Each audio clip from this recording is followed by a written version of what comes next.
Hello everyone,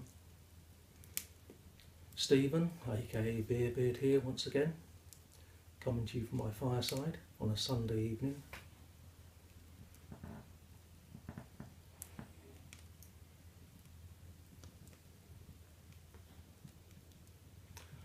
Having my first smoke in this clay church warden, made by a lady down in the West Country of England. She's been making clay pipes for 30 years or more. And they're all historically accurate, they're all based on clay pipes that are found by the dozen in old rubbish tips, riverbanks, the whole works. And they're all smokable, everything that she produces.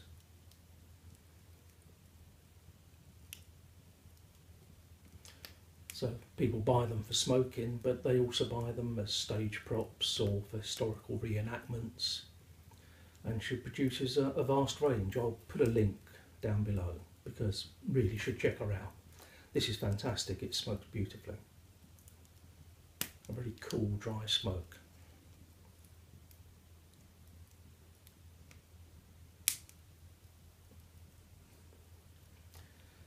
And the reason I'm making a video tonight is,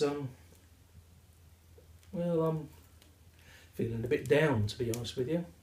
Not my usual chirpy, cheerful self. And the inspiration for this video has come from two different places.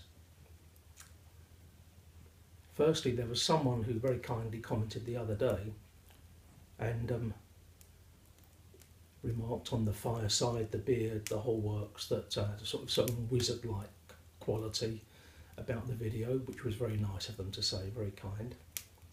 I think it's Magician Piper, a new guy down in Australia anyway. And the other inspiration was Parson Rick, put up a video a couple of weeks ago, and he read a poem by J.R.R. Tolkien called The Road Goes Ever On and On, which is a poem that I love. And he read it beautifully. You really must check it out if you haven't seen it. It was a beautiful reading. Parson Rick certainly has a way with the spoken word.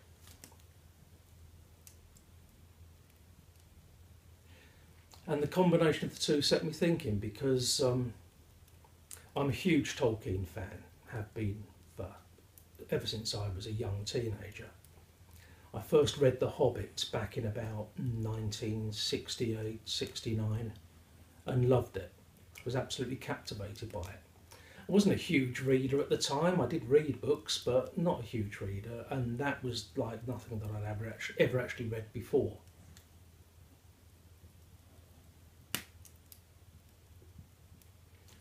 Even though it's a children's book, no denying it, it's definitely a children's book, and Tolkien himself acknowledged as much. It was never intended to be anything other than that.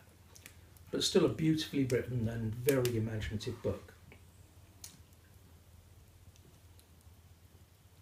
And as I say, I was totally captivated by it. And of course I read in the introduction that it was the precursor, the prequel if you like, to a much more serious, larger work, The Lord of the Rings. And I thought no more about it, but I was at secondary school at the time, which is what high school, I suppose you call it in the States. And every year we'd have these book fairs, and these people would come along and set up all these books and try and tempt children into reading. And I went up there. I was, as I say, fairly interested in books, although probably more of the Second World War variety at my age at the time. And I possibly also went up there to get out of doing lessons, knowing me anyway.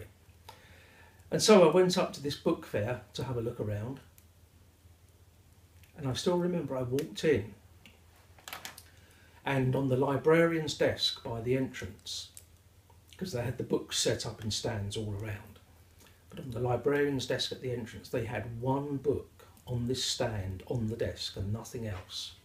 And as I walked in I looked at it, and it was Lord of the Rings. It was the 1-volume paperback edition. And I had to have it. I'd been that taken with The Hobbit, I really had to have it. I think it was 30 or 35 shillings, which is about £1.50 or £1.75 now, so a couple of dollars.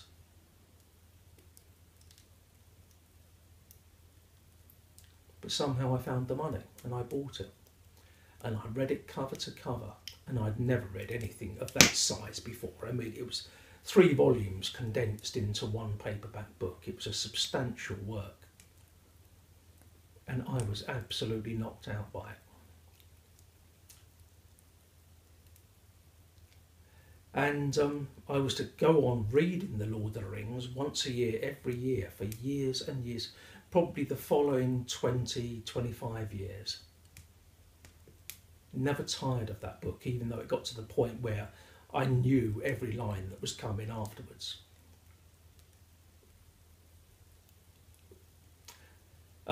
I don't still have that copy because about a year or so after I bought it, I lent it to my sister's boyfriend and he lost it. He did buy me a replacement, which I still have. It may be up on the bookshelf up there, I haven't actually looked. But it's not still quite the same as still owning the original one, the one that really caught my imagination.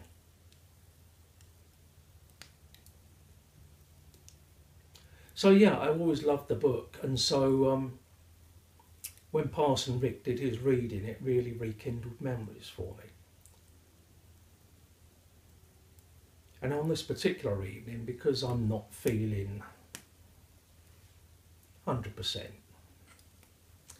you know, even wizards get the blues, and I'm feeling a bit melancholy tonight. And with the Fireside setting, it set me thinking about another poem by Tolkien from the book. And, well, it's not so much a poem, it was actually a song. It was a song that Bilbo sang to Frodo in Rivendell the night before the Fellowship set out on their quest. And I think you'll realise when I read it why it's come to mind for me, and maybe you'll appreciate that certain of the words mean a great deal to me and have a certain resonance. So I thought I'd read it. And I do apologise in advance. I'm not a great reader-outer, you know, especially of poetry. So forgive me if I get the whole thing wrong, but the words of this really mean something to me. And so, especially with the mood I'm in this evening, I thought I'd read it to you. So please bear with me.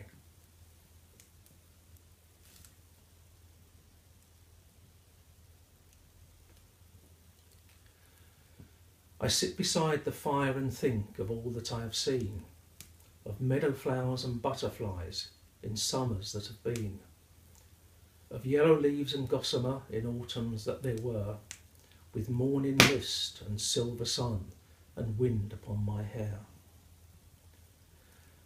I sit beside the fire and think of how the world will be when winter comes without a spring that I shall ever see.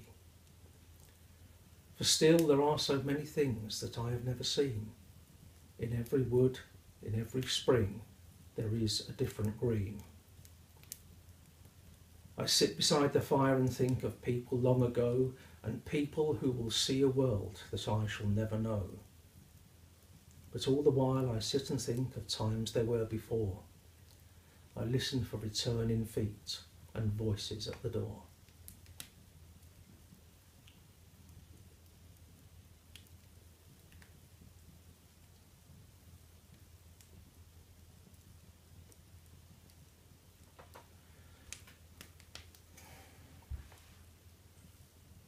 And that's my reading.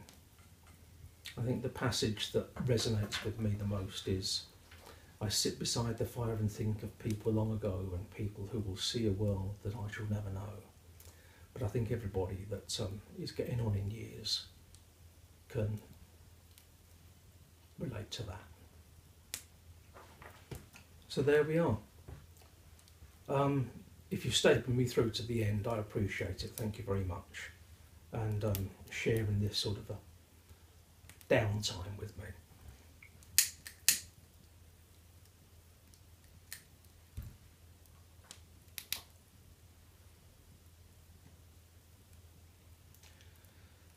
And with that, I think I shall go off and ponder and enjoy the rest of this pipe. It's a beautiful pipe, actually, very tactile as well as being fantastic smoke.